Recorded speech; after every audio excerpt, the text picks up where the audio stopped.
ಇಡೀ ವಿಶ್ವವೇ ಕಂಡು ಕೇಳರಿಯದಂತಹ ಬರೋಬ್ಬರಿ 2 ಶತಮಾನಕ್ಕೆ ಒಮ್ಮೆ ಆಚರಿಸುವ ಜಗತ್ತಿನ ಅತ್ಯಂತ ದೊಡ್ಡ ಧಾರ್ಮಿಕ ಹಬ್ಬ ಮಹಾಕುಂಭಮೇಳ. ವಿಶ್ವದ ಅತಿ ದೊಡ್ಡ ಈವೆಂಟ್ ಆಗಿರೋ ಮಹಾಕುಂಭಮೇಳವನ್ನ ಯುನೆಸ್ಕೋ ಕೂಡ ತನ್ನ ವಿಶೇಷ ಸಾಂಸ್ಕೃತಿಕ ಪರಂಪರೆಗಳ ಪಟ್ಟಿಯಲ್ಲಿ ಸೇರಿಸಿಕೊಂಡಿದೆ. ವಿಷ್ಣು ಪುರಾಣದಲ್ಲಿ ಅಸುರರು ಮತ್ತು ದೇವತೆಗಳು ಅಮರತ್ವ ಪಡೆಯೋದಿಕ್ಕೆ ಸಮುದ್ರ ಮಂಥನ ಮಾಡಿ ಕಡಲನ್ನ ಕಡಿದು ಅಮೃತವನ್ನ ಹೊರಗೆ ತರ್ತಾರೆ. ಆ ಅಮೃತವನ್ನ ಕಾಪಾಡಿ ದೇವತೆಗಳು ದೇವಲೋಕದತ್ತ ಪ್ರಯಾಣ ಬೆಳೆಸೋ ಸಮಯದಲ್ಲಿ ಮಾರ್ಗ ಮಧ್ಯೆ 4 ಹನಿಯ ಅಮೃತ ಬಿಂದು ಭೂಮಿ ಮೇಲೆ ಬೀಳು. ಆ 4 ಜಾಗಗಳಲ್ಲೇ ಕುಂಭಮೇಳ ನಡೆಯೋದು. 4 ಜಾಗಗಳಲ್ಲಿ ಎಲ್ಲಿ ಕುಂಭಮೇಳ ನಡಿಬೇಕು ಅನ್ನೋದು ಭೂಮಿ, ಚಂದ್ರ ಹಾಗೂ ಗುರುಗ್ರಹಗಳ ಸ್ಥಾನಗಳ ಮೇಲೆ ನಿರ್ಧಾರ ಆಗುತ್ತೆ. ಸಮುದ್ರ ಮಂಥನದ ಸ್ಥಳ ಮಂದಾರ ಪರ್ವತದಿಂದ ದೇವಲೋಕಕ್ಕೆ ಅಮೃತ ಕಳಶ ತಲುಪೋದಕ್ಕೆ ಹಿಡಿದಿರೋ ಸಮಯ 12 ದಿನಗಳು. ಒಂದು ದೇವತಾ ದಿನ ಅಂದ್ರೆ ಮನುಷ್ಯರ 1 ವರ್ಷಕ್ಕೆ ಸಮ.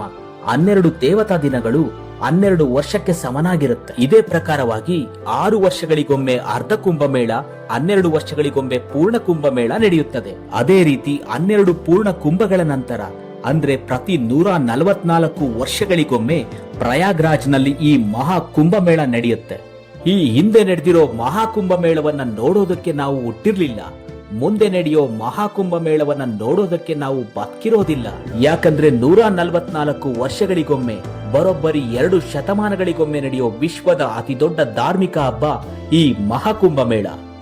ಮಹಾಕುಂಭಮೇಳ ನಡೆಯೋ ಸ್ಥಳ ಪ್ರಯಾಗ್ರಾಜ್ನಲ್ಲಿ ದೇಶ ವಿದೇಶದಿಂದ ಹಿಂದೂ ಭಕ್ತರು, ಸಾಧು ಸಂತರು, ನಾಗಸಾಧುಗಳು, ಅಘೋರಿಗಳು ಎಲ್ಲರೂ ಒಗ್ಗೂಡಿ ಪುಣ್ಯ ಸ್ನಾನ ಮಾಡಿ ಧಾರ್ಮಿಕ ಆಚರಣೆಗಳನ್ನು ಕೈಗೊಳ್ತಾರೆ.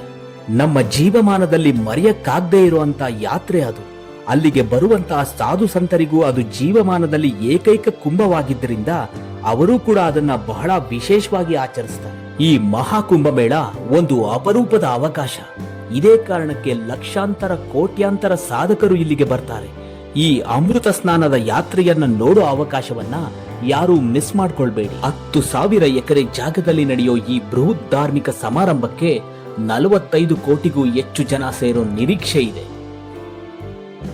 ಮಹಾಕುಂಭಮೇಳದ ವೇಳೆ ಗಂಗಾ, ಯಮುನಾ, ಸರಸ್ವತಿ ನದಿಗಳು ಸಂಧಿಸುವಂತಹ ತ್ರಿವೇಣಿ ಸಂಗಮದ ನೀರು ಅಮೃತವಾಗಿರುತ್ತೆ. ಜನ್ಮ ಜನ್ಮಾಂತರದ ಪಾಪಗಳನ್ನೆಲ್ಲ ತೊಳೆಯುವಂತಹ ಶಕ್ತಿ ಈ ತ್ರಿವೇಣಿ ಸಂಗಮದ ನೀರಿಗೆ ಇರುತ್ತೆ. ಹಾಗಾಗಿ ಮಹಾ ಕುಂಭಮೇಳದ ವೇಳೆ ಶಾಹಿ ಸ್ನಾನವನ್ನ ಮಾಡಿದರೆ ನಮ್ಮ ಪಾಪಗಳೆಲ್ಲ ಕಳೆದು ಮೋಕ್ಷ ಪ್ರಾಪ್ತಿಯಾಗುತ್ತದೆ. ಶಾಹಿ ಸ್ನಾನದಿಂದ ಅನೇಕ ಕಾಯಿಲೆಗಳು ಕೂಡ ಗುಣವಾಗುತ್ತೆ. 45 ದಿನಗಳ ಕಾಲ ನಡೆಯುವ ಮಹಾಕುಂಭಮೇಳದಲ್ಲಿ ಒಟ್ಟು 6 ಶಾಹಿ ಸ್ನಾನಗಳು ನಡೆಯುತ್ತವೆ. ಜನವರಿ 13ರಂದು ಪುಷ್ಯ ಪೂರ್ಣಿಮೆ ಸ್ನಾನ, ಜನವರಿ 14ರಂದು ಮಕರ ಸಂಕ್ರಾಂತಿ ಸ್ನಾನ, ಜನವರಿ 29ರಂದು ಮೌನಿ ಅಮಾವಾಸ್ಯೆ ಸ್ನಾನ, ಫೆಬ್ರವರಿ 3ರಂದು ವಸಂತ ಪಂಚಮ ಸ್ನಾನ, ಫೆಬ್ರವರಿ 12ರಂದು ಮಾಘ ಪೂರ್ಣಿಮಾ ಸ್ನಾನ, ಫೆಬ್ರವರಿ 26ರಂದು ಮಹಾಶಿವರಾತ್ರಿ ಸ್ನಾನ.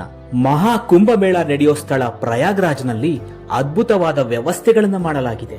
10,000 ಎಕರೆ ಜಾಗದಲ್ಲಿ ನಡೆಯೋ ಮಹಾ ಕುಂಭಮೇಳಕ್ಕಾಗಿ 1.6 ಲಕ್ಷಕ್ಕೂ ಹೆಚ್ಚು ಟೆಂಟ್ ಮತ್ತು ವಸತಿಗಳನ್ನು ಕಲ್ಪಿಸಲಾಗಿದೆ. 1.45 ಲಕ್ಷ ಬಯೋ ಶೌಚಾಲಯಗಳನ್ನು ನಿರ್ಮಿಸಲಾಗಿದೆ. ನದಿಗಳ ಸ್ವಚ್ಛತೆಗೆ ಅಂತಾನೆ 500 ಸ್ವಚ್ಛತಾ ಕರ್ಮಿಗಳನ್ನ ನೇಮಕ ಮಾಡಲಾಗಿದೆ. 57 ಪೊಲೀಸ್ ಸ್ಟೇಷನ್ಗಳು ಹಾಗೂ 66 ಚೆಕ್ ಪಾಯಿಂಟ್ಗಳನ್ನು ಇರಿಸಲಾಗಿದೆ. 50,000ಕ್ಕೂ ಹೆಚ್ಚು ಪೊಲೀಸ್ ಭದ್ರತಾ ಸಿಬ್ಬಂದಿಗಳನ್ನ ನಿಯೋಜಿಸಲಾಗಿದೆ. ಪ್ರಯಾಗ್ರಾಜ್ದಾದ್ಯಂತ 2,700 AI ಟೆಕ್ನಾಲಜಿ ಇರೋ ಸಿಸಿ ಕ್ಯಾಮೆರಾಗಳನ್ನ ಅಳವಡಿಸಲಾಗಿದೆ. ಅಗ್ನಿ ಅಪಘಾತಗಳನ್ನ ತಡೆಯೋದಿಕ್ಕೆ ಅಂತಾನೆ 351 ಅಗ್ನಿಶಾಮಕ ವಾಹನ, 50 ಫೈರ್ ಸ್ಟೇಷನ್ಗಳು, 2071 ಅಗ್ನಿಶಾಮಕ ಸಿಬ್ಬಂದಿಗಳನ್ನ ನೇಮಕ ಮಾಡಲಾಗಿದೆ. ಸೆಂಟ್ರಲ್ ಹಾಸ್ಪಿಟಲ್ ಸೇರಿದಂತೆ 100 ಬೆಡ್ಗಳ ಟೆಂಪರವರಿ ಹೆಲ್ತ್ ಕೇರ್ ಫೆಸಿಲಿಟಿಗಳನ್ನ ನಿರ್ಮಾಣ ಮಾಡಲಾಗಿದೆ. 400ಕ್ಕೂ ಹೆಚ್ಚು ಡಾಕ್ಟರ್ಸ್ಗಳು ಹಾಗೂ 700ಕ್ಕೂ ಹೆಚ್ಚು ಅರೆವೈದ್ಯಕೀಯ ಸಿಬ್ಬಂದಿಗಳನ್ನ ನಿಯೋಜಿಸಲಾಗಿದೆ. ಭಕ್ತಾದಿಗಳಿಗಾಗಿ 13,000 ಟ್ರಿಪ್ ರೈಲು ವ್ಯವಸ್ಥೆಯನ್ನ ಮಾಡಲಾಗಿದೆ. ವಸತಿ ವ್ಯವಸ್ಥೆ ಮಾಹಿತಿಗಾಗಿ ವಿಶೇಷ ವೆಬ್ಸೈಟ್ ಅನ್ನು ನೀಡಲಾಗಿದೆ. 1,800 ಹೆಕ್ಟೇರ್ ಪ್ರದೇಶದಲ್ಲಿ ಪಾರ್ಕಿಂಗ್ ವ್ಯವಸ್ಥೆ ಕಲ್ಪಿಸಲಾಗಿದೆ. ಯುಪಿ ಸರ್ಕಾರ ಮಹಾ ಕುಂಭಮೇಳಕ್ಕಾಗಿ ಒಟ್ಟಾರೆ 7,000 ಕೋಟಿ ರು ಖರ್ಚು ಮಾಡುತ್ತಿದೆ. ಇದರಿಂದ 25,000 ಕೋಟಿ ಆದಾಯ ಬರುವ ನಿರೀಕ್ಷೆ ಇದೆ.